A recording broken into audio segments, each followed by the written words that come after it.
자, 복음서를 보면 예수님께서 사람들에게 이런 말씀을 하신 적이 있습니다. 좁은 문, 좁은 길로 가라 말씀하시는 그런 말씀이 있는데요.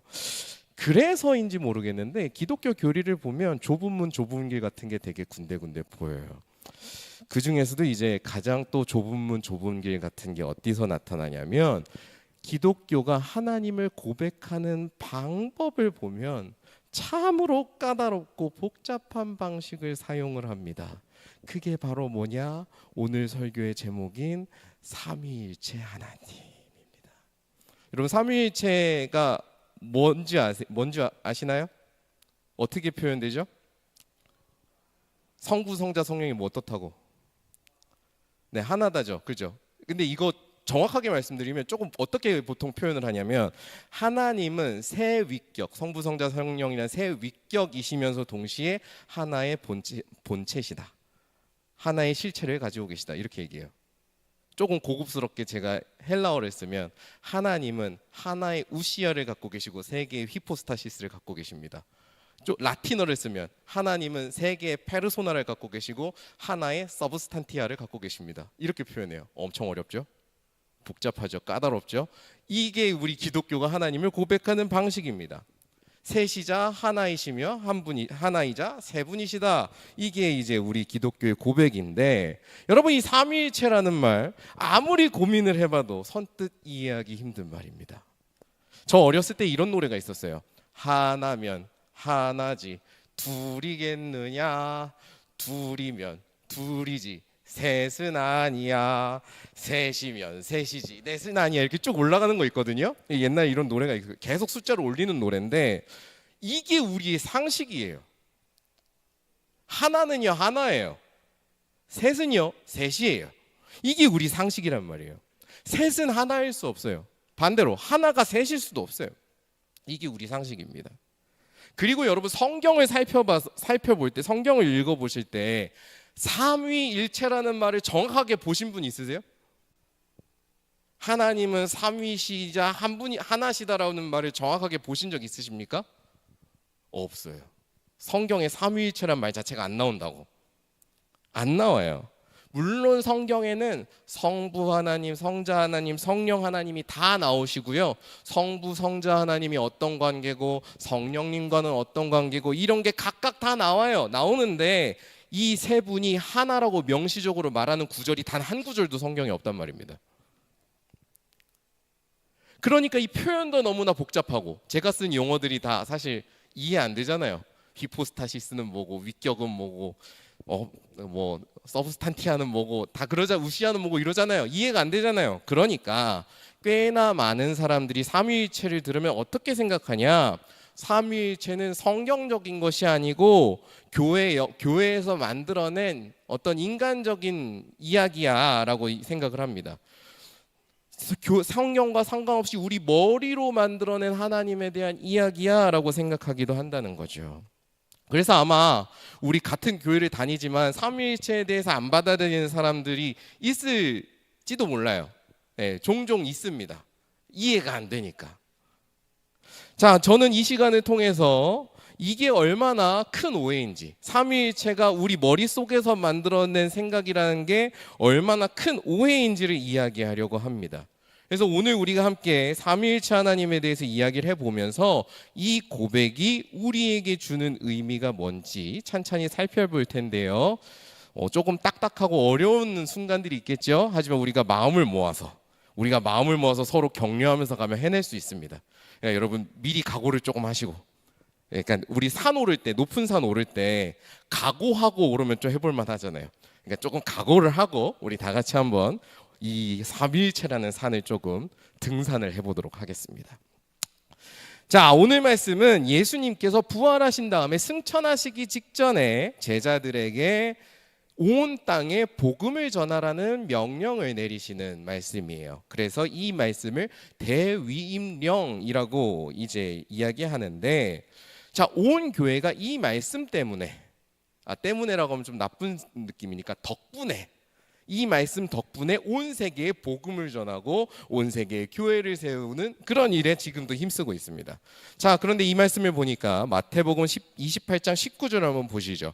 19절을 보니까 이렇게 말씀하고 있습니다. 자, 같이 한번 찬찬히 읽어볼게요. 시작. 모든 민족의 제자로 삼아 아버지와 아들과 성령의 이름으로 세례를 베풀고. 아멘. 자, 예수님께서 말씀하십니다. 모든 사람들을 제자로 삼아서 이 사람들에게 복음을 전하고 가르치고 사람들에게 세례를 주는데 이 모든 일을 누구의 이름으로 합니까? 아버지와 아들과 성령의 이름으로 하라고 말씀하십니다. 즉 성부, 성자, 성령의 이름으로 하라는 거죠.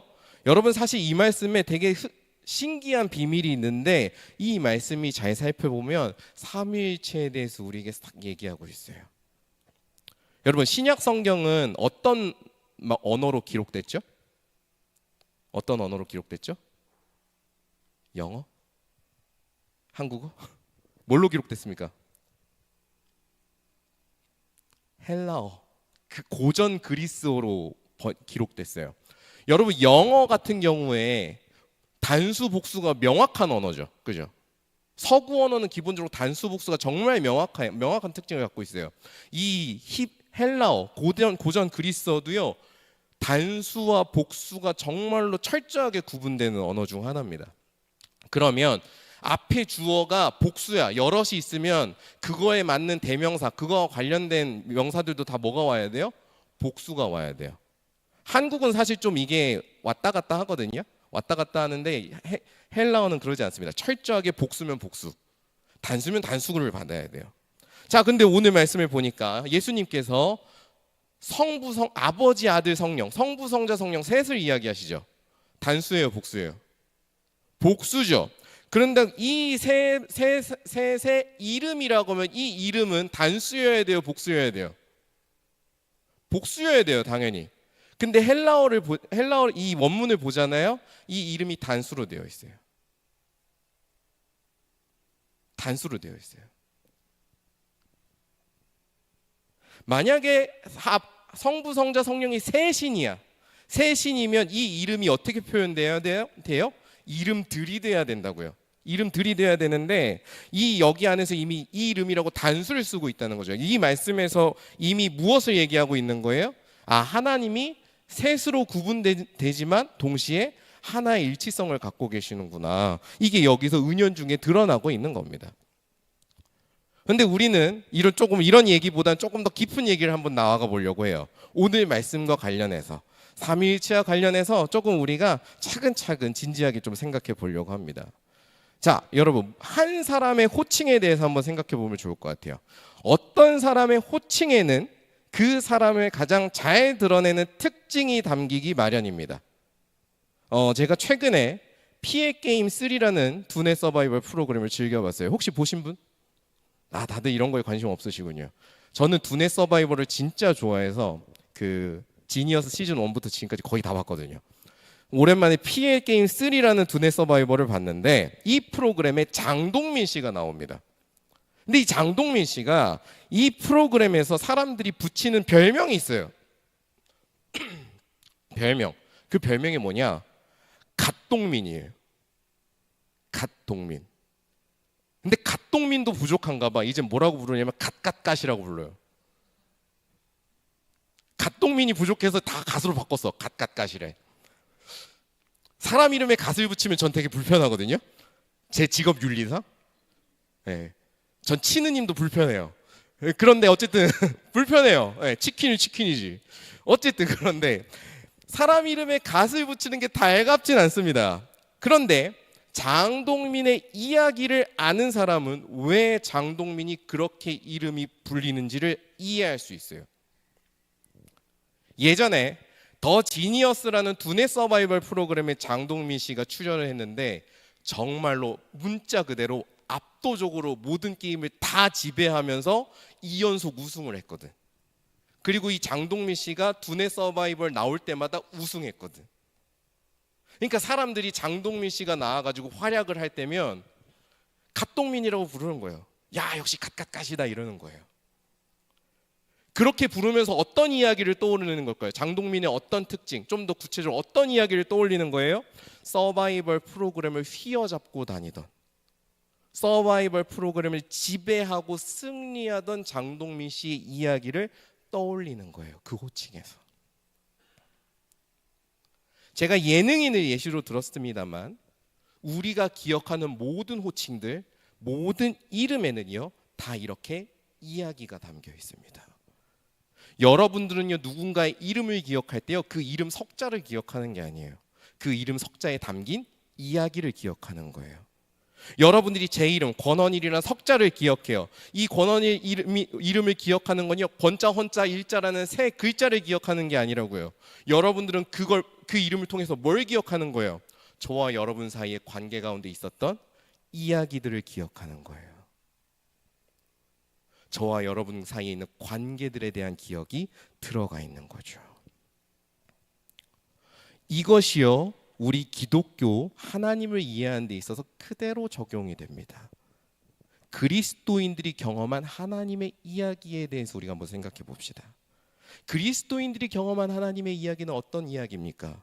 성경은 그 이야기가 성부, 성자, 성령의 이름으로 기억되는 이야기라고 말합니다. 성부, 성자, 성령이라는 이름을 들을 때마다 기독교인들은 하나님에 대한 이야기를 떠올렸어요. 이걸 이해하는 것이 삼위일체 하나님이란 이 고백을 이해하는 데 있어서 정말로 중요한 개념이라고 해야 되나? 어쨌든 생각입니다. 자, 그럼 하나님의 이야기를 우리 차근차근 살펴보죠. 먼저 예수님의 이야기를 한번 우리 생각해 볼까요? 자, 예수님의 이야기 우리가 잘 알고 있듯이 예수님께서 공생애를 하시는 동안 정말 많은 일을 하셨습니다. 어떤 일 하셨나요? 기억나는 대로 한번 얘기해 봅시다. 어떤 일 하셨죠?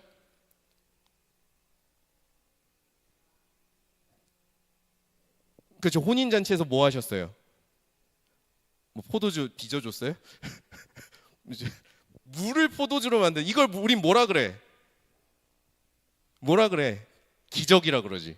예수님께서 여러 기적을 베푸셨습니다. 가나 혼인잔치와 같은 기적들, 병자를 고쳐주시는 기적들, 심지어 죽은 자를 살리시는 기적들, 여러 기적들을 보여주셨습니다. 또 어떤 일을 하셨죠? 예수님께서 돌아다니시면서 네? 그렇죠. 설교하셨죠. 말씀을 전하셨어요. 하나님의 뜻은 이런 것이다. 너희들은 하나님의 뜻을 이렇게 알고 있었지만 진짜 하나님의 뜻은 이런 것이다라고 설교를 하시기도 했습니다. 수많은 사람들이 그런 예수님을 보면서 예언자 아니야? 세례 요한이 살아 돌아온 거 아니야? 여러 가지 생각을 했습니다. 그리고 제자들은 그 예수님을 보면서 예수님이야말로 하나님이 약속하신 메시아구나. 저분이 하나님의 아들이라고 표현되는 우리를 구원하실 그 성경에 약속된 메시아였어. 우리에게 다윗의 왕국을 돌려줄 메시아였어라고 고백을 했습니다. 그런데 이 제자들이 보고 있던 듣고 보고 경험했던 구원이랑 예수님을 통해서 듣고 보고 했던 구원이 자기들이 말씀에서 구약 성경에서 봤던 구원과 같으면서도 뭔가 달랐어요. 예수님이 이 성경에 나오는 수많은 선지자들과 뭔가 같으면서도 달랐어요. 뭐가 다른지를 우리가 좀 얘기해 봐야 됩니다. 자, 예수님이 주시는 구원 무엇이었습니까? 여러분 두 가지로 제가 요약할 수 있을 것 같아요. 첫 번째, 따라해 봅시다. 하나님 나라. 예수님께서 우리에게 선포하신 구원은요, 어떤 새로운 다윗의 왕국을 세우거나 이스라엘이 회복되는 게 아니었어요.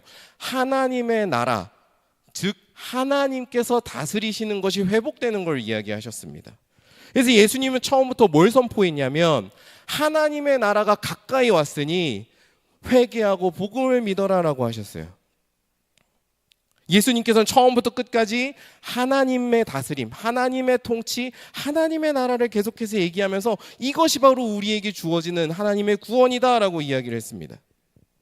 그리고 두 번째, 또 따라해 봅시다. 죄사함. 예수님께서 우리에게 베푸신 구원 또 하나의 모습을 표현한다면 죄를 사해 주시는 것이었어요. 예수님께서는요, 죄 사함을 받으라고 사람들에게 외치셨을 뿐만 아니라 실제로 어떤 사람에게 죄가 사해졌다고 선포하신 일도 하셨습니다.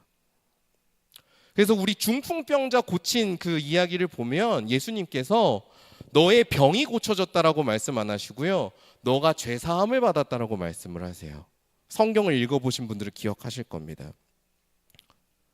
여기서 중요한 것은 예수님이 보여주신 이 하나님 나라와 죄 사함이라는 것, 이 두 가지요, 이것은 오직 하나님만이 하실 수 있는 일이라는 겁니다.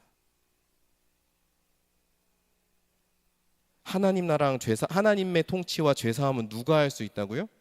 하나님만이 하실 수 있어요. 예언자들이 하나님의 날에 대해서, 하나님의 역사에 대해서 여러 가지 말씀을 할 수 있어요. 하지만 그 예언자들 중에 그 누구도 하나님의 나라가 가까이 왔다고 가까이 땡겨오지 못해요. 하나님 나라를 오게 못 만든다고요. 수많은 제사장들이 이스라엘 백성들이 제사를 드리면 당신 죄사함 받았습니다 이야기해 줄 수 있어요. 근데 그거는 제사를 받은 결과를 보고 말을 전달해 주는 것뿐이에요. 이 제사장이 직접 당신이 죄를 사함 받았다고 결정해 줄 수 없어. 그건 하나님만이 하실 수 있는 일이에요. 만약에 올린 제사를 하나님이 안 받으신다? 그럼 죄사함 못 받는 거예요. 죄사함은 하나님만이 하실 수 있는 일이에요.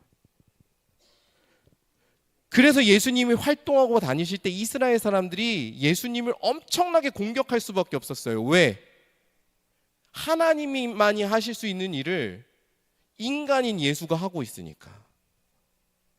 그래서 수많은 사람들이 예수님을 두고 뭐라고 욕했냐면 하나님을 모독하는 사람, 신성 모독자라고 엄청나게 공격을 퍼부었습니다. 그만큼 이 두 가지는 하나님의 영역에, 하나님의 주권에만 속한 것이었어요. 근데 그거를 예수님이 하시더라는 거죠. 그게 하나의 매우 다른 점입니다. 그리고 또 다른 점, 매우 중요하게 다른 점, 구원을 이루는 방식이 남달랐어요. 구약 성경에서 하나님은 보통 구원을 어떻게 이루시느냐? 강력한 인물을 하나 보내십니다. 사사를 보내든 왕을 보내든 누군가를 보내서요, 전쟁을 이기세요. 승리한다고요.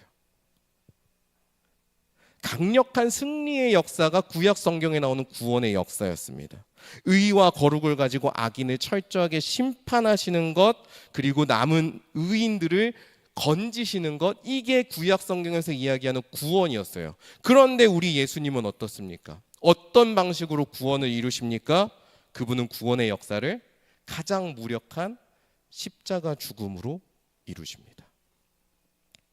십자가 위에서 죄로 가득한 인간을 대신해서 예수님 스스로 철저하게 심판을 받으시고, 그 다음에 그 십자가를 통해서 인간을 용서하시고 죄에서 건지시고 하나님과 화해를 이루게 하시는 의를 이루신다는 걸 우리는 알고 있죠.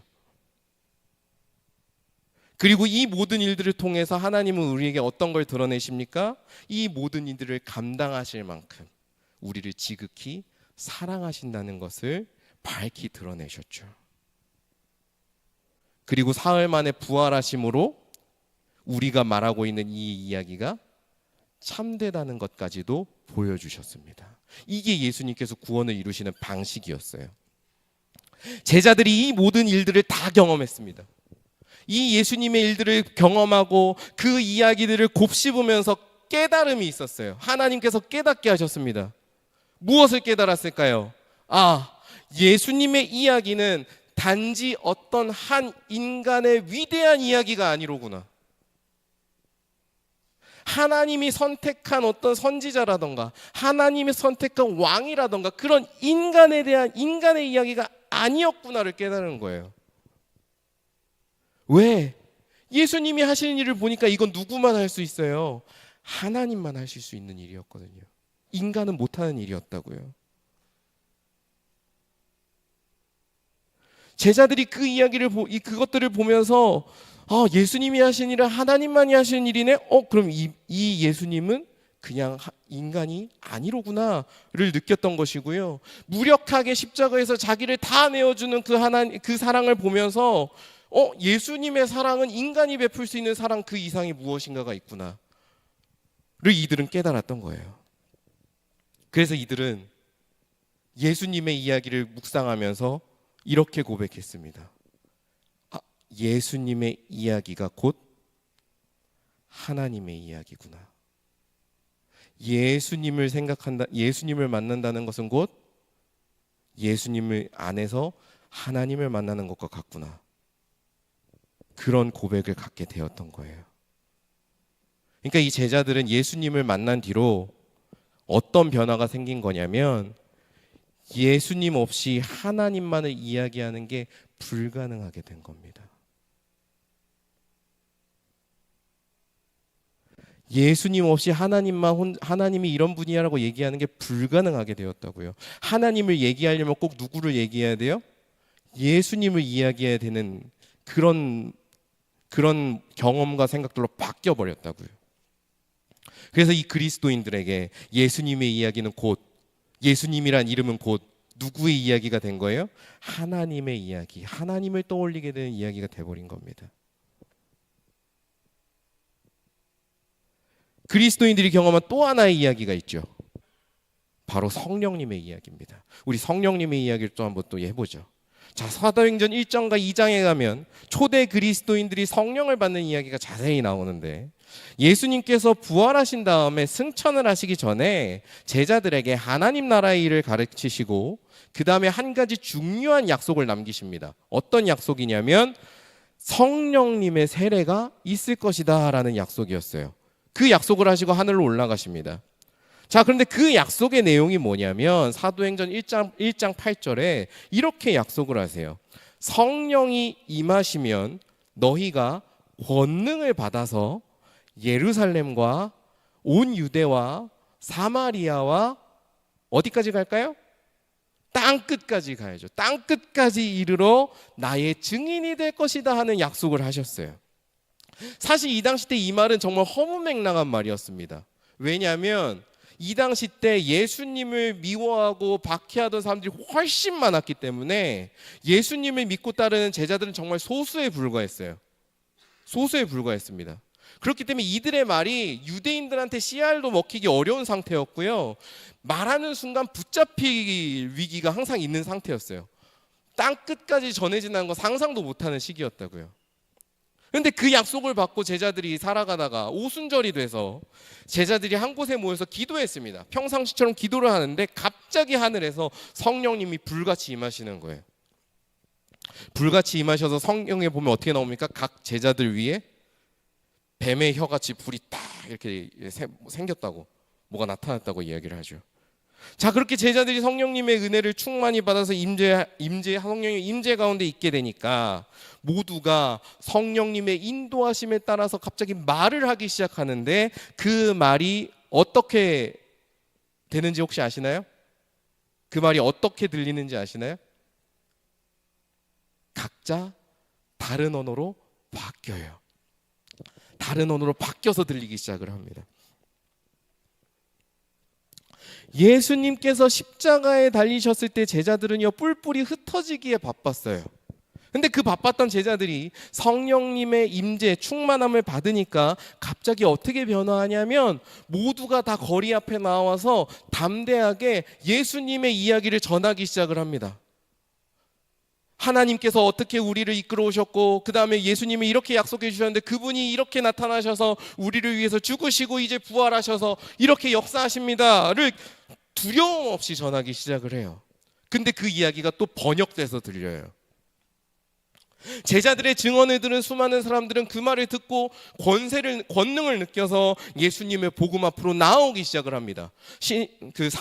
사도행전의 어떤 고백에 따르면 하루에 오는 사람이 거의 한 3,000명에 가까이 달했다라고 전해지는 거 제가 기억을 해요. 어쨌든 어마어마한 사람들이 복음 앞으로 나와서 그 사람들이 예수님을 영접하기 시작을 합니다. 어떠한 핍박과 박해가 있어도 복음이 전해지는 일이 멈춰지지가 않아요. 심지어 그리스도인들을 박해하는데 제일 앞장섰던 사람이 어떻게 됩니까? 그 인물이 오히려 변화돼서 마음을 돌려서 온 땅에 예수님을 전하는 사람으로 뒤바뀌어 버리는 일까지 벌어집니다. 이 모든 교회의 역사를 경험하면서 제자들과 그리스도인들은 무엇을 깨달았을까요? 무엇을 깨달았을까? 뭘 떠올렸을까요? 예수님께서 처음 해주셨던 약속. 성령이 임하면 너희가 땅끝까지 나의 증인이 될 것이다 하는 약속. 그걸 떠올렸을 거예요. 그리고 그 약속을 떠올리면서 우리에게 성령님께서 일으키신 일이 정말로 예수님이 일으키시는 일이고 하나님께서 하시는 일이구나라는 것을 실감했을 겁니다. 이 약속이 진짜 맞구나, 정말로 하나님께서 우리에게 주신 약속이 맞구나를 실감했을 거예요. 그 경험을 하게 되니 이제 그리스도인들은 하나님에 대해서 얘기하려면, 예수님에 대해서 얘기하려면 한 분의 이름을 더 끄집어낼 수밖에 없게 되었습니다. 누구? 성령님. 이 모든 일을 일으키신 성령님을 끄집어낼 수밖에 없게 되었어요. 성령님을 통해서 전하는 이야기가 누구의 이야기예요? 누구의 이야기를 전해요?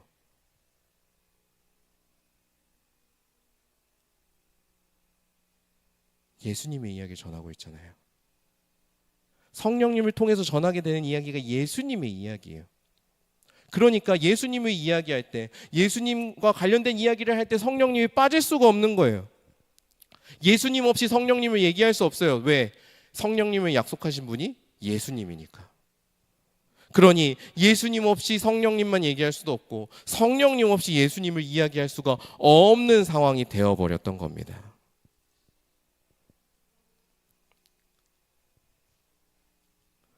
이처럼 하나님에 대해서 이야기를 하는데 그 하나님에 대한 이야기가 예수님과 성령님과 나뉠 수 없다라는 경험. 하나님을 우리는 예수님을 통해서 또 경험하고 성령님을 통해서 경험하고 이게 한데 얽혀 있다라는 경험. 이 경험 가운데 그리스도인들은 성부이신 하나님, 성자이신 하나님, 성령이신 하나님을 만났고요. 이 세 분이 하나의 이야기를 함께하고 있구나, 하나시구나라는 고백으로 나아갈 수밖에 없었습니다. 이 기독교인들의 경험에서 삼위일체라는 고백이 시작될 수밖에 없었다고요. 정말로 이 초대교회 사람들의 경험에서 비롯된 것이냐? 제가 그거 자체는 증명할 수가 있습니다. 여러분 성경책에서 한번 찬송가 쪽을 한번 펴보실래요? 찬송가에서 여러분 3장 한번 보실래요? 3장. 찬송가 3장을 보시면 여러분 찬송가에 재밌는 요소들이 있는데 찬송가를 이렇게 보시면 이쪽에 영어 문구가 하나 있을 거고요. 요또 반대쪽에 영어 문구가 하나 있을 거예요. 네, 여러분 그게 뭐냐면 가사가 어디서 왔는지랑 이 곡이 어디서 왔는지예요.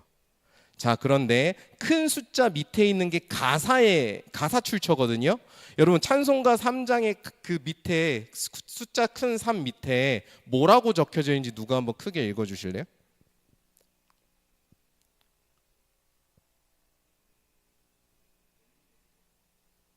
뭐라고요? 네, 그 다음에 몇 세기인지 나와 있나요 혹시? 세컨드 센츄리라고 나와요. 세컨드 센츄리. 2세기에 고백했던 2세기의 가사예요. 이게 2세기에. 근데 그 찬송가 가사를 보시면 뭐라고 나와요? 성부, 성자, 성령, 성삼위 얘기 나와 있지 않습니까? 그러니까 이 말인즉슨 이 가사를 언제부터 고백하고 다녔다고? 2세기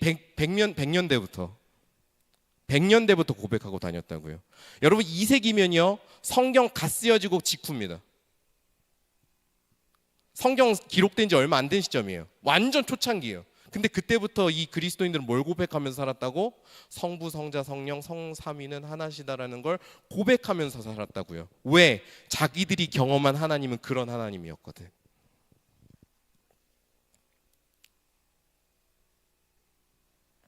여러분 우리가 이야기가 조금 복잡하고 어렵긴 했지만 이렇게 한번 생각해 보면 좋겠어요. 만약에 이 삼위일체라는 게 우리가 그냥 만들어낸 이야기야, 만들어낸 개념에 불과하다고 한번 생각해 봅시다. 저는 그렇다면요 삼위일체는 정말 바보 같은 바보 같은 발명품이라고 생각을 해요. 여러분, 우리는 보통 어떻게 개념을 만들어가고 어떻게 설명을 해요? 더 이해하기 쉬운 쪽으로 합니다. 그렇지 않아요? 더 이해하기 쉬운 쪽으로 만들어가지 않아요? 우리는? 여러분들은 본능상 더 어렵게 만들어가나요? 아니잖아요. 이해하기 쉬운 쪽으로 우린 뭐든지 다 만들어가요. 그러면 여러분 이렇게 생각해 봅시다. 우리가 하나님, 예수님, 성령님을 만났어요. 그럼 어떻게 표현하는 게 쉬워요? 어떻게 표현해야 쉬워요? 우리가 새 신을 만났다고 표현하는 게 훨씬 쉬워요. 새 신을 만났다고 표현하는 게 쉽고요. 만약에 새 신이라고 표현하면 안 돼. 그럼 어떻게 표현하는 게 쉬워요? 한 분 하나님이 모습을 바꾼다고 표현하는 게 훨씬 쉽다고. 한 분 하나님이 구약 성경에서는 여호와 하나님이셨다가 예수님 때는 예수님으로 바꿔서 왔다가 성령님 때는 성령님으로 바뀌어서 오는 거야. 이렇게 표현하는 게 훨씬 쉽다고요. 아니면 하나님은 계셨는데 하나님이 필요하실 때마다 예수님을 만들어서 보내시고 성령님을 만들어서 보내셨어. 이렇게 표현하는 게 훨씬 쉬울 거예요. 이해하는데. 그렇지 않습니까? 제가 지금까지 이야기했던 것보다 지금 이 말이 훨씬 쉽지 않아요?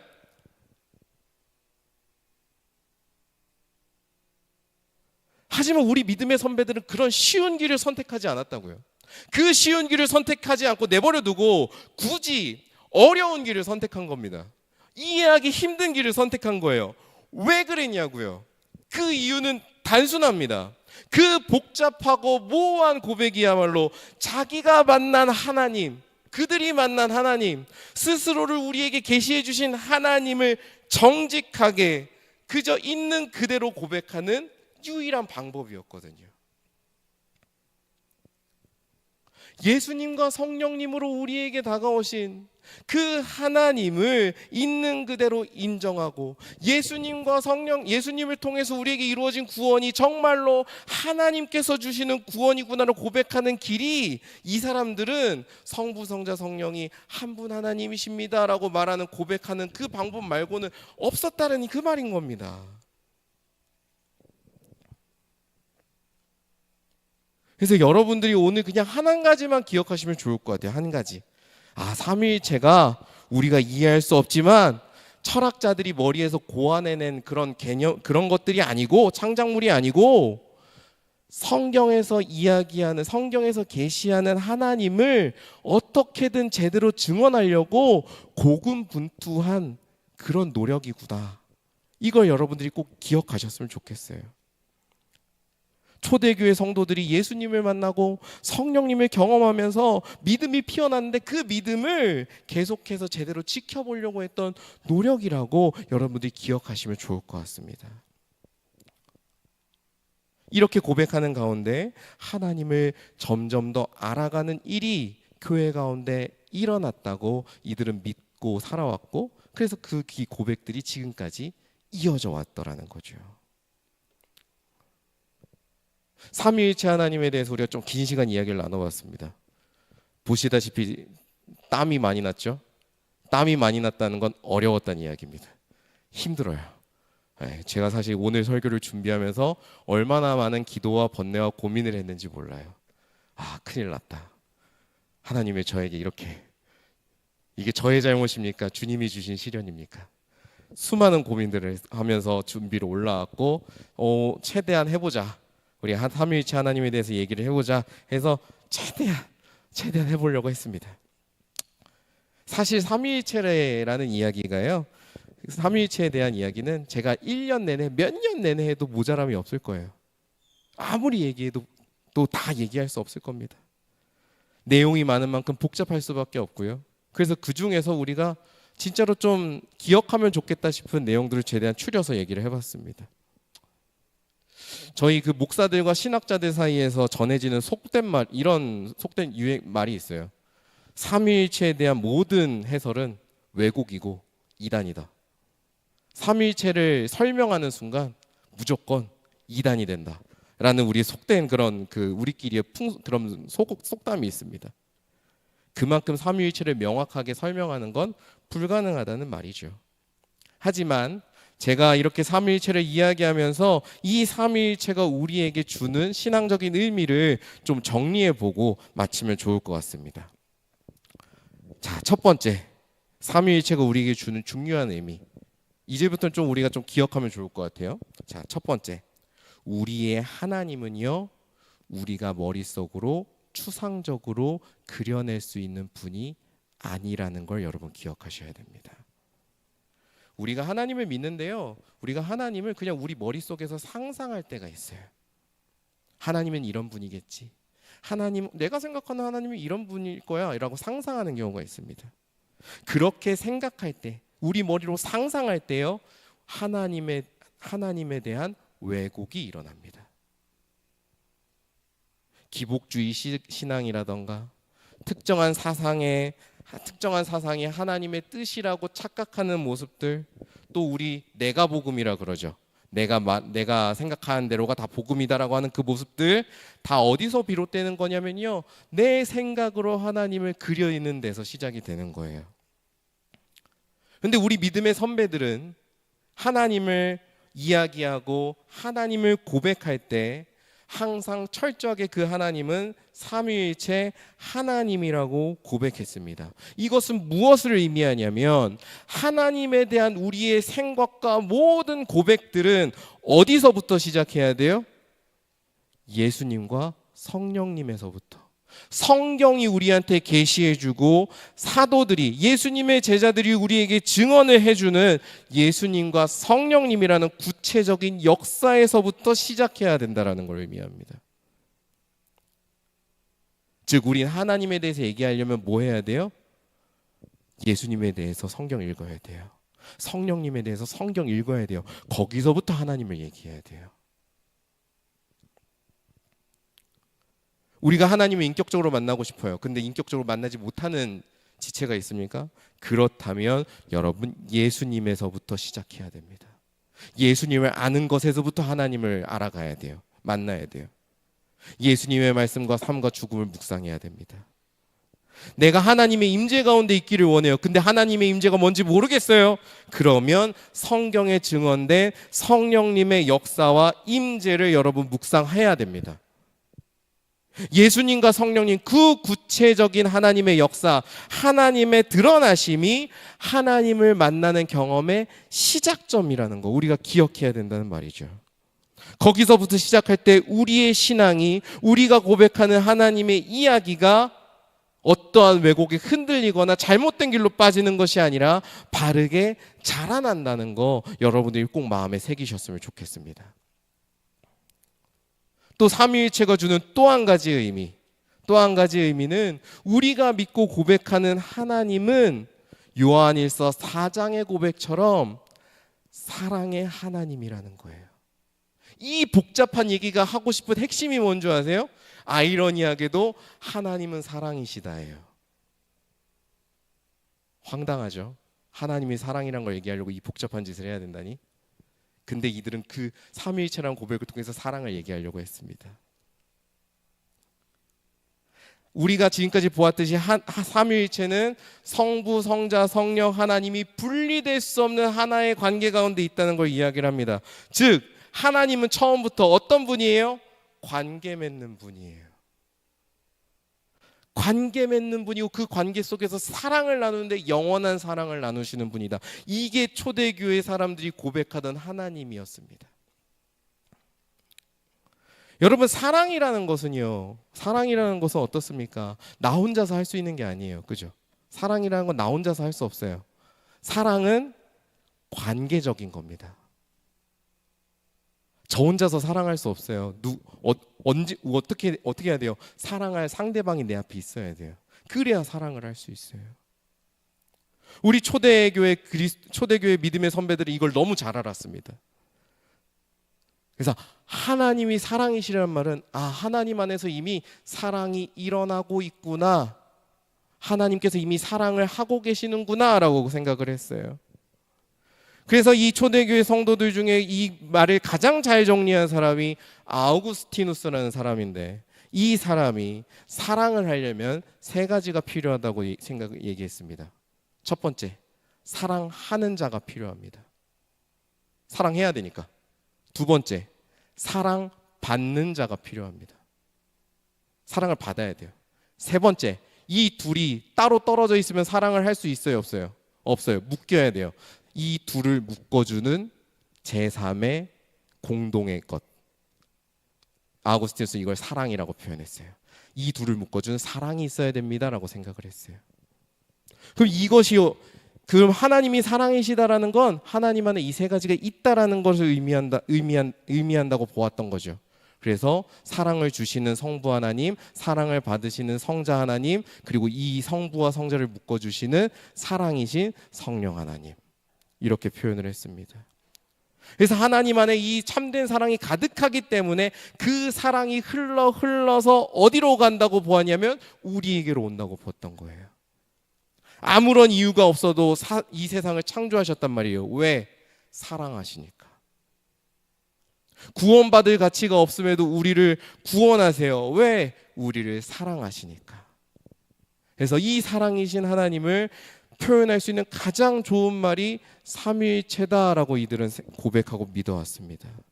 그래서 이 성부, 성자, 성령이 세 분이면서 하나이시다, 삼위일체를 고백하는 거에는 우리에게 오신 하나님이 이렇게 한없고 완전한 사랑이라는 믿음이 항상 깔려 있어요. 그래서 삼위일체 하나님을 묵상하는 것에는 우리에게 모든 것을 내어주시고 우리의 모든 것을 받아주시는 하나님의 사랑을 깊이 더 되새기는 일들이 꼭 일어납니다. 그리고 이렇게 사랑이신 삼위일체 하나님을 묵상하다 보면 이것이 우리에게 어떤 위로를 주느냐, 어떤 희망을 주느냐. 우리는 뭘로 창조됐죠? 하나님의 뭐죠? 우리는? 하나님의 형상이잖아요. 하나님의 형상이에요. 근데 우리가 믿는 하나님이 어떤 분이에요? 성부, 성자, 성령이 영원히 사랑하시는 사랑의 하나님이에요. 그럼 우리는 어떤 존재예요? 하나님의 형상이니까 우리 뭐 할 수 있는 존재예요? 사랑할 수 있는 존재예요. 우리도. 우리가 하나님을 닮아서 정말로 제대로 사랑할 수 있고 우리가 하나님을 따라서 정말로 그 용서를 베풀 수 있다는 소망과 확신을 삼위일체 가운데서 우리는 얻게 됩니다. 내가 사랑할 수 있을까? 내가 원수를 사랑할 수 있을까? 우리가 그렇게 우리 스스로를 바라보면서 스스로 작아질 때가 있잖아요. 그때 여러분, 우리를 창조하신 하나님이 삼위일체 사랑의 하나님이라는 거 여러분 깊게 묵상해보라는 거죠. 우리는 그런 하나님을 닮은 존재들이야 라는 걸 되새겨보라는 겁니다. 그거를 묵상하면 우리가 정말로 하나님의 사랑을 따라서 제대로 사랑해 볼 수 있고 용서할 수 있구나, 그런 소망과 희망이 우리 가운데 들어온다는 말이죠. 그런 하나님의 사랑이 우리를 굳건하게 세워가는 유익이 또 있을 것입니다. 여러분, 한 주간 삼위일체 하나님에 대해서 우리가 한번 깊이 생각해 보면서 말씀 앞으로 나아가 보면 좋겠습니다.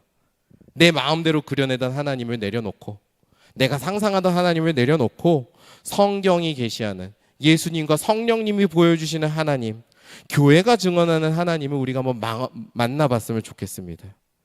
그래서 그렇게 하나님과 깊은 만남과 교제 가운데 우리가 새로운 한 주를 살아가는 형제자매 여러분 되시기를 주님의 이름으로 간절히 축원합니다.